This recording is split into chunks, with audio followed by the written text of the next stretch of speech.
Assalamualaikum warahmatullahi wabarakatuh. Halo, bertemu lagi dengan saya, Silvi Putri Sujiati dengan NIM 231101040020 dari kelas D1, mata kuliah Perencanaan Pembelajaran, dosen pengampu Dr. Lailatul Usriyah, MPDI. Nah, di pertemuan kali ini saya akan menjelaskan tentang pengembangan asesmen formatif dan sumatif dalam MISD. Pengertian asesmen formatif. Asesmen formatif adalah metode evaluasi yang dilakukan selama proses pembelajaran untuk mengumpulkan informasi tentang pemahaman siswa yang bertujuan untuk memberikan umpan balik yang dapat membantu siswa meningkatkan keterampilan mereka dan memungkinkan guru menyesuaikan pengajaran. Asesmen ini sering dilakukan melalui kuis, diskusi, atau tugas kecil. Selanjutnya ada asesmen sumatif. Asesmen sumatif adalah metode evaluasi yang dilakukan di akhir suatu periode pembelajaran untuk mengukur pemahaman dan pencapaian siswa yang bertujuan untuk memberikan gambaran menyeluruh tentang kemampuan siswa dan untuk menentukan apakah tujuan pembelajaran telah tercapai. Nah, biasanya hasilnya digunakan untuk memberi umpan balik kepada siswa dan perbaikan kurikulum.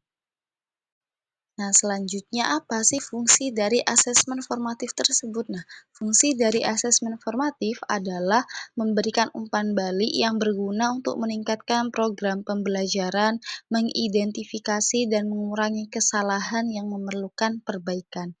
Dengan demikian, penilaian formatif bertujuan untuk memperbaiki kualitas pengajaran dan pembelajaran dengan memberikan kesempatan bagi siswa dan guru dalam menyesuaikan pendekatan pembelajaran mereka sesuai dengan kebutuhan dan kemajuan belajar siswa. Selanjutnya ada fungsi asesmen sumatif. Nah, fungsi asesmen sumatif ini dibagi menjadi dua, yaitu fungsi bagi guru apa saja, yaitu sebagai alat penilaian yang efisien, kemudian memberikan umpan balik dasar pengambilan keputusan, dan memberikan informasi perkembangan siswa. Nah, kemudian ada fungsi bagi siswa yang pertama yaitu sebagai umpan balik pribadi, kemudian memberikan informasi kelulusan dan untuk bukti pencapaian. Nah, selanjutnya yaitu bentuk asesmen formatif dan asesmen sumatif. Nah, bentuk-bentuk asesmen tertulis berfungsi untuk mengukur pemahaman dan kemampuan siswa secara beragam. Bentuk-bentuk asesmen tertulis terdiri dari refleksi, esai, jurnal, poster, dan tes tulis.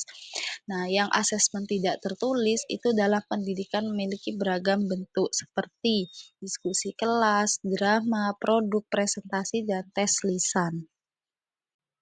Nah, selanjutnya ada cara menentukan ketercapaian tujuan pembelajaran.